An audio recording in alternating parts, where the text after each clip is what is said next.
Oh, did you see Talk to Me?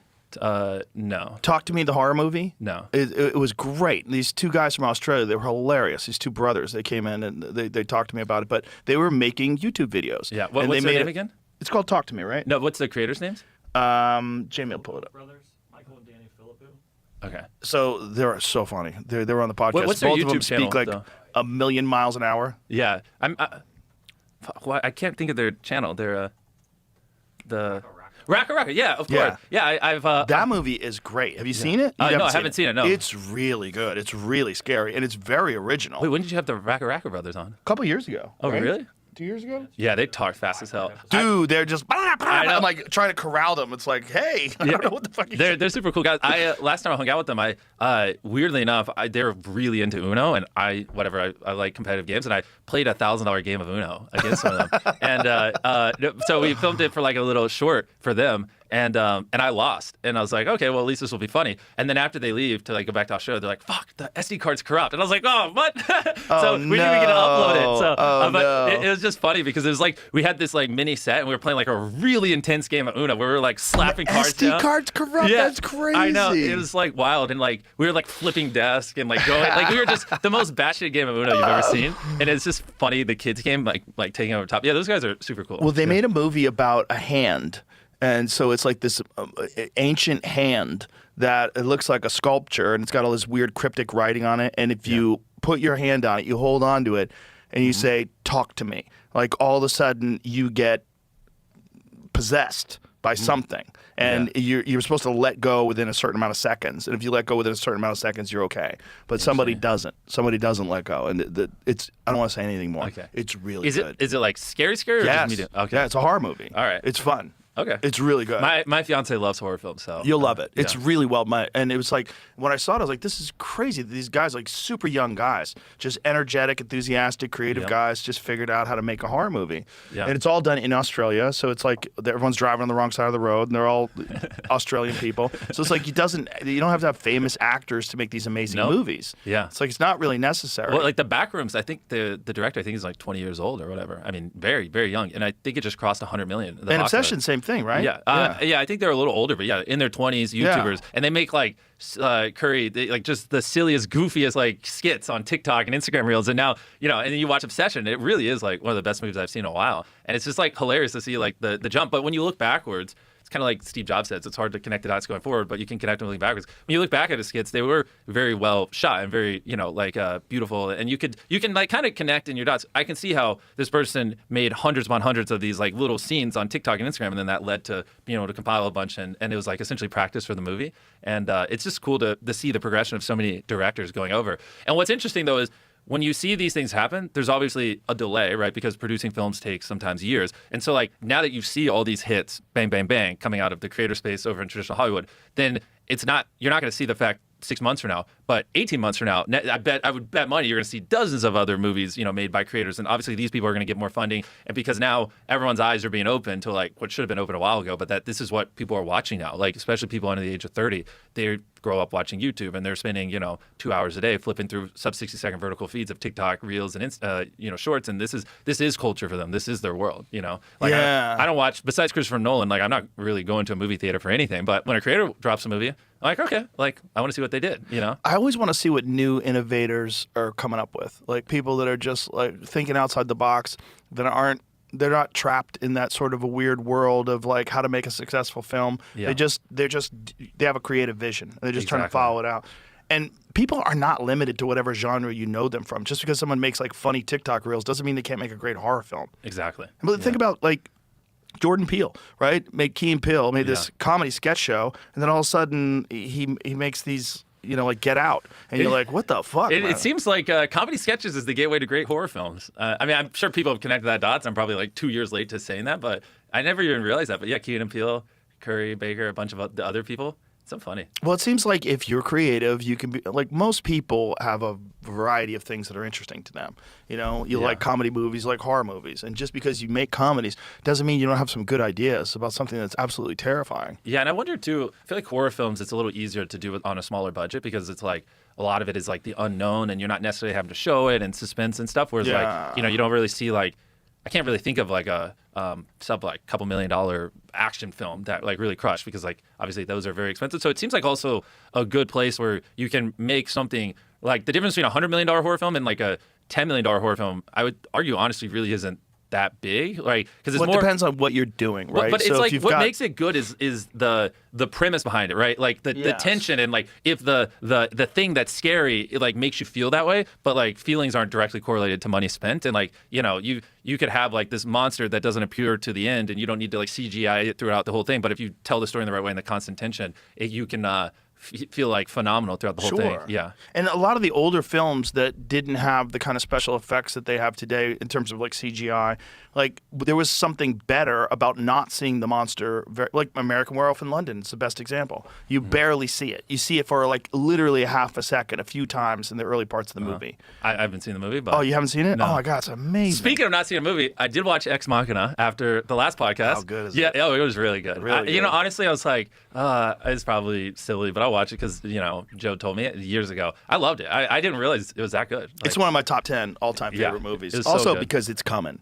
Yeah. That's coming. oh, now, yeah, it's Yeah. more relevant than ever. Did you see the Computer Electronics Show from Vegas this year? Computer with the drones? CES. Well, they have everything. Yeah. And one of the things they had was an AI companion. Oh. And this AI companion is a hot Asian lady with big boobs.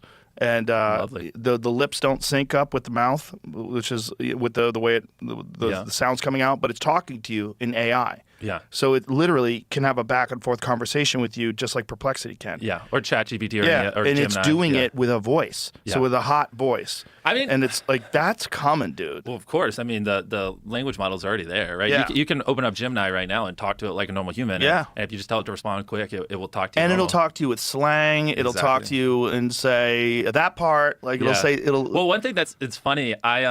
I play this board game a lot called Dune. Whatever, like I'm a big nerd, but there's like this it's one. called Dune. Yeah, Like Dune the movies. Yeah, it's a recreation. What's funny, I hadn't even seen the movies when I started playing the game. I didn't realize there was movies. I didn't even know there was books. I just was looking for like fun strategy board games. That I used to play a lot of Catan, but problem with Catan, it's like dice roll, and you know if you get unlucky, you don't really win. There's like games where you know there's a skill ceiling where you know the best player always wins, which is chess is a perfect example of that. But then it gets to the point of like, well, if you want to be really great at that, it's who spends the most time doing it. So I don't want one that's 100% skill, but I don't want something that's too much randomness. Sorry, I take board games a little serious because I love strategy games. And like, because if it's too much dice roll, like theoretically Monopoly or Catan, then it's like, who cares? It's just whether or not you got lucky. So that it's like, I did a lot of research into like finding a game where there's like a little bit of randomness. So it's not just devote all your life, but there like is an infinite skill ceiling. And so that's where I kind of landed on this game called Dune. And I started playing it. And it also had to be a game where enough people played it where I could actually find people play it. And I got really hooked into it. But it's ironic because then I saw like the movies are dropping. I was like, oh, that, and then all the characters started to make sense after I watched the movies. After I've been like probably 1,000 hours into the game. I was totally backwards on the IP. But anyways, because we were talking to AI, one of the top players like makes YouTube videos on it. And I was like kind of curious like what he would do if he was like in certain positions as me. So I just took all the transcripts of like 100 of his YouTube videos and I just put it into Gemini. And I was just like, hey, you know, respond to me based how this person would and talk to me like this person would and like what would this person say in this scenario. And then when I was like playing a game, I would just ask the questions like the player's name's Dino, whatever. But and so I called it Dino.io. And I'd be like, what would Dino.io do here? And it was pretty funny because it would respond just like him because it had so many like words from all his videos, like dozens of hours. And it was and like I know one of Dino's friends, his name is Che, and I was like, would you take a bullet for Che? And Dino's like a very analytical guy, and like the AI was like, well, it depends. Is it in the foot? Is it in the chest? And it responded exactly how like my friend would, like to a T, like with the same mannerisms and everything. I was like, this is crazy. Like this is absolutely insane. And then so I would put it where it was on a Discord call, and like Dino, we would be playing, and then I'd ask a question, and I'd be like, no, actually, Dino, don't say anything, and I'd ask Dino.io, and it would respond exactly how he would respond in most of these situations because it had so much like contextual relevance from all his live streams on his YouTube channel, and it was pretty crazy, and yeah, and so it was just so surreal. So talking about like the robot thing, I just wondered too if you put like a pendant around someone's neck and you just recorded them talking for like a week or two, and then you just fed that into an LLM, and then you were like, hey, talk to me like this person talks. Like you could have that, you know, whatever Asian robot you're talking about, you could have it literally talk to you like some other human, right? Because it's interesting too, because I was like, hey, give me a breakdown of Dino's speech, and it was like, hey, 0.15% of his words are around 0.3% of what he says is like. It gave me like a full breakdown of like the last 100,000 words he said, what percentage they are, how he typically structures his things. Like if you put him in a stressful situation, he'll like kind of respond more like this. But if it's more chill, he'll use this vocabulary. It was like really cool, but also scary because I was like, man, I have a lot of me talking, right? Like this podcast, theoretically, people could just take dozens of hours of this and just make like a little Jimmy.io. And it's enough where it can pick up on my speech patterns and how I would respond to certain situations. 100%. They can do that easily. And Yeah. then just put you in a robot, and now Jimmy lives forever. Exactly. Or you can just have your robot be whoever, which is like kind of weird. Like, ew. That would be very weird. You living with you. Imagine Exactly. you have a robot, and you get the robot to do stuff around your house. Instead of hiring a housekeeper, you come home and Jimmy's vacuuming. Oh, God. More cynic, or not even cynically, just sad. It's like, you know, if you lost a loved one or something, and then, I know, but That's maybe, Pet Cemetery talk. Yeah, but if You someone's bring 'em like back. really grieving, they might, you know, do it because they want some normalcy back or something. I'll probably feel empty and hollow and even creepier. You have a robot that's pretending to be your husband. Yeah. Yeah, fuck off. That's Of crazy. course. I know, but it's just, I don't know, these next few years are going to be crazy, man. Everything's developing so rapidly, and it's just, it's 2036 is going to be completely different than 2026. I know, in isn't almost that? every way. There's never been a time where the future's so uncertain, where no one can give you a really accurate map of what 10 years from now looks like. The difference between 1930 and 1940, not much, other than world events. You know, Yeah. The difference between like 1600 and 1700, not much, not much different. Maybe better boats, you know, maybe better muskets. Yeah. The difference between 2026 and 2036 is going to be who fucking knows, man. I know, man. Full on Blade Runner. I mean, it's just like some of the people I see working on, like, you know, augmented reality glasses, and like where, you know, like there's animes where people get trapped in video games and stuff like that. And I could really see, like, you know, with AI advancing and with more and more compute, where you could just, you know, put on a headset and live in a video game, and you could literally just generate whatever the world is you want, and literally, like, you know, 10 years from now, potentially just real time generate the video game you want to be in, and cater it to what you like, and just so many possibilities. And obviously with humanoid robots just skyrocketing, I mean, it doesn't take a genius to see, well, with intelligence, you know, computer intelligence getting better, and humanoid robots, all these just tens of billions of dollars pouring into it, they're obviously, someone's going to figure out how to merge them together. And yeah, I mean, 10 years from now, we're definitely going to there's going to be humanoid robots in so many things that now would seem weird as hell, but 10 years from now, we'd be like, oh, it's normal. 10 you know? years from now, you're going to have a show where people have to figure out whether or not someone's a robot or a real person. I would say 10 years from now, that would be 5 years from now, probably. 10 years from now, I feel like that would just be like, you know, is this a rock or an iPhone or whatever? Like, no one would care. They're just going to be normalized to it, especially like younger people, like younger kids who grow up with ChatGPT and AI and stuff like that. It's like, it's just intuitive to them, you know, to go use these things, or as opposed to other means. And so it's just like, as that generation, you know, grow, once they become a thing, then give it a couple years for people to get used to it and normalize to it. And then, you know, it's not going to take that long. Yeah, it's going to be very, very, very weird. Yeah, it is. It's and it's also like scary because you don't know the implications, like whether it'll be negative, positive. You know, for some people it will be negative, for other people it'll probably be positive, right? You know, like if you're a VFX artist in media, you'll probably be able to spend more time doing cool stuff and creative work, and less time like going frame by frame and like, you know, like no one actually enjoys like rotoscoping someone's hair and like, you know, so you can, you know, remove a background shot or whatever. So like for certain people like that, ideally, you know, it would allow them to, you know, instead of you just, you know, draw a circle around them and then it just collapses on them and AI just figures it out. So you're not going, you know, frame by frame and drawing around their body, and it does that, and you can spend more time doing actual like creative fun work, you know, and hopefully that's where it goes, and not to the point where you just don't even need the person entirely. But it's like anyone's guess where like the puck ends up stopping, you know? Yeah, it's going to be real weird, man. Real weird. It's going to be interesting. You know, hopefully we'll survive. But I mean, I'm an optimist. I think we'll survive, but yeah. I'm an optimist too, but I have a feeling that we'll have a different role in society. That's for sure. I don't think we'll be the leaders anymore. Oh, that far. Okay. Yeah, I think AI is going to take over most things. Yeah. Including government, including allocation of resources. It's going to probably restrict people's ability to make decisions because we're so destructive. I listened to your podcast with Mark Andreessen, and I do like what he said, or not like, but it's just interesting when you pointed out that, like, you know, AI is the smartest doctor in the world, is the smartest blank in the world, is the smartest of everything, right? And typically, you know, billionaires like him would only have limited access to these high-level professionals in each industry, but now it's essentially democratized that, and everyone has access to the smartest person in the world in each of these industries. And so it is pretty interesting, because if it is not omnipotent, but all-knowing and knows all these things, like, it's like scary, because it's like, we don't want, as a human, I'm like, no, I don't want to make those decisions. But if you like purely take emotion out of it, logically, it's like, well, would you rather a human with flaws that could do something fairly bad, or this thing that has a lot more context and knowledge and experience, right? You say you want an experienced person making a decision. Well, technically, this has the experience of everyone ever in history on the internet, right? So, but it's also, I don't even know, man. It's crazy. But hopefully, for the most part, right now, at least, it seems like it's allowing people to do less like busy work and less things that they don't enjoy and focus more, at least in media, what I'm seeing, focus more on things they do enjoy. Like I was saying, like the example of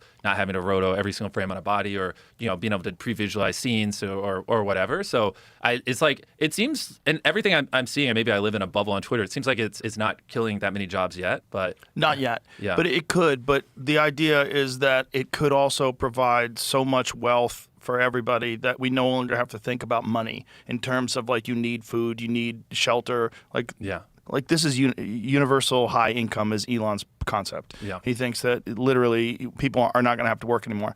But then the problem with that is like then you run into human nature problems. And so we have to teach children how to pursue their interests rather than how to just worry about having a job to feed themselves. Yeah. And so then you have to give them motivation. So you have to explain to them at an early age that going after tasks, completing tasks, doing things that are difficult and challenging is actually exciting and fun. Yeah. And that's what you should generate. And then we're going to have to reward people based on that. And it's just to figure out like what incentivizes people to do things. Yeah. Because if they don't get incentivized, and then we also have VR and AR and games that you can play all day long that are way more exciting than real life. That you don't want to just take your government money and play Call of Duty all day. Yeah, especially if it becomes VR Call of Duty. Exactly. That's where it's going to get hard because I think of like how addicted to video games I was when I was a kid. I mean, still to some degree now, but like, and if it was in a headset in like a completely different world, like, oh my gosh, like my poor mom, like good luck getting me out of that. Like she struggled to get me to stop staring at a screen and making Call of Duty YouTube videos and playing Call of Duty when I was younger. And but if I was like actually in a headset, and all of my friends are on it, and then you take it off and now you have freaking homework and like real life stuff. And like you went from the most overstimulating, beautiful, different utopia world where everything's amazing and you're with your friends and you're having fun. And then you take it off and you're back in like real life, which sucks. Like that's like a whole different level of addiction than like current video games would have. And I mean, I don't know what the timeline is on that stuff, but it's clear that that's going to happen in our lifetimes. That's the Matrix, and that's coming. And there's going to be multiple levels of that, and it's also going to exponentially get better and better with each iteration. Exactly. There's no way to stop it. It's going to happen. And that's sandbox VR, but times a million. If you go to and play those games,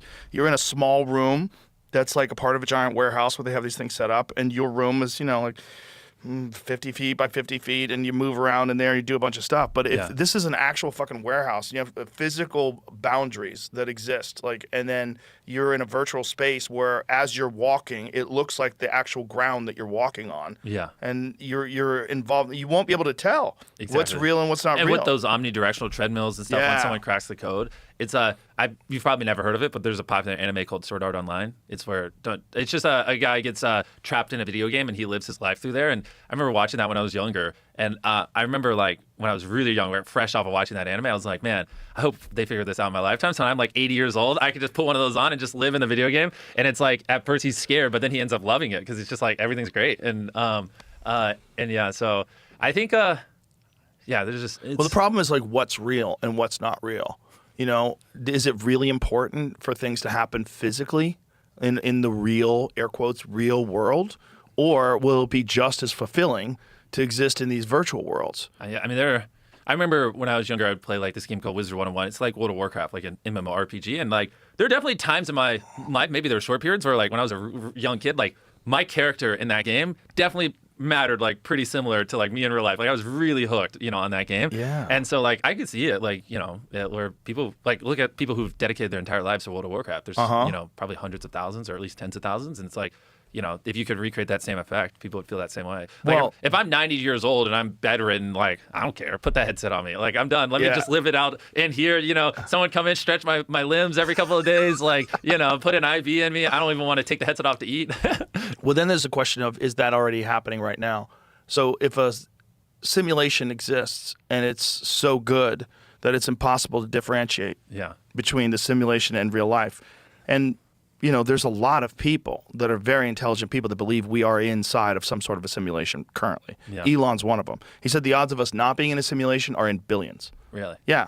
Damn. So something akin to a simulation he believes is running right now. This is So gonna- maybe we are in Beast Games, yeah. Some me 1,000 years in the future. the 100th version of Beast Games. Yeah, Yeah. I mean, yeah, with compute growing and growing, it's if someone figured out how to harvest the energy of a single star, then Maybe it's that's not- what this is about. As we grow older, technology becomes crazier and crazier, and it reaches some sort of a tipping point while we're alive, and this is the end of the game, that would be crazy. right? It reaches some sort of an event or it's horizon. some actual civilization similar to us, but then they just wanted to. They lost, like how we lost a lot of our ancient history. They did too. So this is a Right. simulation to see how did we come to be with all this stuff. Yeah. And so I mean, yeah, if you're harvesting the energy of a sun and you have all that compute, I mean, look at what we're currently able to do with just data centers on the planet. Like, it's not far-fetched to think you could have someone put a headset on or whatever and simulate, trillions of things. So Not just that, but then there's the reality of the structure of the universe itself, like subatomic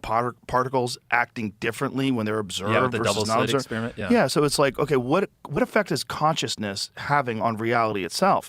And are we limited in our senses and our ability to recognize the impact of it? And do we live in a siloed version of reality we're imprisoned by our limited senses of sight, smell, touch? Exactly. Like, there could be way more weird shit going on around us all the time. We just don't have the ability, and that's what the simulation is. Exactly. But it's not as simple as like you show up with your lunch pail and you go to work. No, there might be some weird shit that's going on all along with consciousness. It's we did a video where we helped 1,000 blind people or people who couldn't see again with cataract surgeries, and I did think about that. It's like fascinating because if they didn't have other humans around them, they just would have never known that sight was a thing. Like Right. If we as other humans didn't tell them, I mean, they just couldn't see it. And so it is like, is there a sense that we might not be aware of that? A bunch of them, I bet. Yeah, who knows? I mean, but that is like an interesting thought experiment, and like because like to those people, it was actually a random memory I just got too. We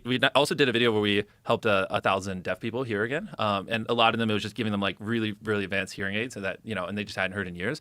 And there's this one scene we did where a guy had a newborn child that was like a couple years old, but was deaf since the child was born and had never heard his child. And so we put it in, and it like really really amplified sound where he could actually hear. And he hadn't heard sound in God knows how long. And then the first thing he heard is we had his child just say "daddy," and he like lost it. That was the first word he heard in years, and it was the first time he ever heard her. And I don't even know why that memory popped in my head. That's but yeah, incredible. that was like one of the most special things we've ever filmed was like that moment right there. I was like, wow, that's crazy. Yeah, we assume that the senses that we have detect everything that's around us, but we know that's really not true because they're so limited just in terms of our ability to see things, right? We see more things with a microscope than you can with the naked eye. Exactly. And we have no idea what the senses are missing. And all you have to do is ask yourself, if you were those people and you didn't have other people around you telling you, you wouldn't have known. Like you would have thought that was reality. And Right. so it's just, it's Yeah. I don't know if we'll ever know, but Well, just think about the sense of smell, how where that is. There's an invisible thing, and when someone farts, you go, oh. exactly. You Yeah. know? And like, yeah, it is kind of crazy. You'd when have you no think about idea. it. If you didn't have a sense of smell, Yeah. you would just be existing just like everybody else. And then without a sense of smell, life is not that much different. It's Yeah. different, but not that much different. Like everything looks exactly the same, Yeah. but no one can smell anything. Yeah. But think of like gases and all sorts of like a gas leak in your house or weird Yeah. shit that you smell, skunks, all that stuff you'd be missing out on. I guess if you had to get rid of one of the five senses, That would be the one. Yeah, exactly. Like I feel Yeah. like that's the least necessary to survival. It would suck. Food wouldn't taste as good. Yeah. You wouldn't know if you had BO. Yeah, but for the most part, your odds of living don't really drop that much, and like your overall happiness wouldn't change dramatically. Yeah, the only thing that would be a problem is impact by chemicals. Like you wouldn't be able to smell like horrible chemicals that your body's like rejecting. There's certain things you smell, you go, oh, what the fuck is this? I got to get away from that. Because your body's letting you know, like this is toxic. Whatever you're Yeah. breathing in is not normal air. Environmental poisons would be a problem. But other than that, regular life, if you lived in a contained, safe environment like most cities, most offices, most places that people work, it's not that big of a deal to lose your sense of smell. Yeah.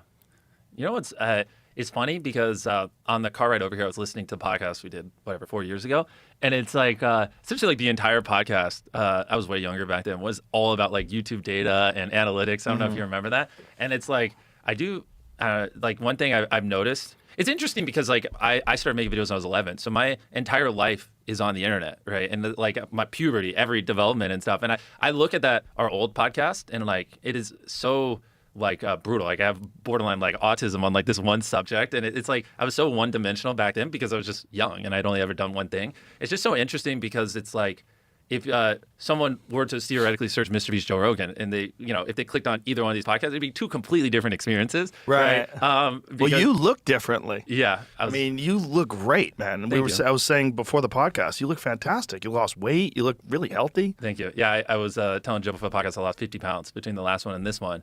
That's awesome, man. Yeah, and last time when you would ask me about movies or you asked me about self-power, all these things, because I was listening to it on 3XP in the car right here, every single thing I was like, I don't know. I don't know. I was like, one thing and one thing only. I know YouTube. And I was like, I know nothing else. And I blocked everything else out of my world, which is interesting because I actually think that wasn't a positive, right? I think if I consumed more other mediums and culture, it would have been better inspiration. I would have been a better storyteller. So I actually don't think it was a good thing, which is why I've like since then opened up and like I let more things into my mind. If I could push back on that though, I think it allowed you to be hyper successful because you were so focused on it that I think it really worked out to your benefit. Yeah. I don't think it's a bad thing. Yeah, no, I think that the hours put in, yes, but it's like instead of consuming 4 hours of YouTube a day, allowing myself to occasionally watch a movie, I think I would have been more tapped in and understood how to tell stories. Well, you were younger, and that's a part of the process. I know. It's just so funny listening to that podcast because I as myself, I watched that. I was on the car. I was like, wow. I like seem like borderline like a freak on certain things here. It's like you would like change the subject on certain things, and then I'd instantly bring it back to the one thing I knew, like YouTube data, and like I could like tell that I didn't even know, and I would just be like, oh yeah, that thing. Anyways, retention, and it was just so funny listening to it. But it's just interesting though because I'm sure you see like a lot of your podcasts you do. Most people consume it through clips on social media, right? That's like their exposure to it. And most people consume most things through clips. Yeah, and what's fascinating though is clips don't have context on the time range, right? And like so like whatever a clip from the podcast we did years ago, I'll see on my feed or it'll just randomly start going viral. One of them now, and like sometimes it'll be things that like. I've grown up or I don't like necessarily agree with or whatever. I speak differently. But because they're not like timestamped, it's like interesting because a clip from something you did years ago can randomly go viral now and people won't even know that it's like years ago. And it's so fascinating because they just like pop off. And it's like more people are going to listen to this podcast through like random clips, probably 10, 15 times folds than like actually going on Spotify or wherever you post it, iTunes. Yeah, probably. And it's so interesting because that's like the new form of culture, especially for younger people, is sub 1 minute-ish vertical content, that they swipe through the feed. But it does inspire people to listen to the whole thing. And only a certain percentage of them will do that. But it's like that's a thing with sporting clips. Like you see the game-winning touchdown, you watch that. Probably gets watched more than the actual full game. I saw a survey of like 56% of people now prefer to watch a sporting event through clips as opposed to like the actual thing.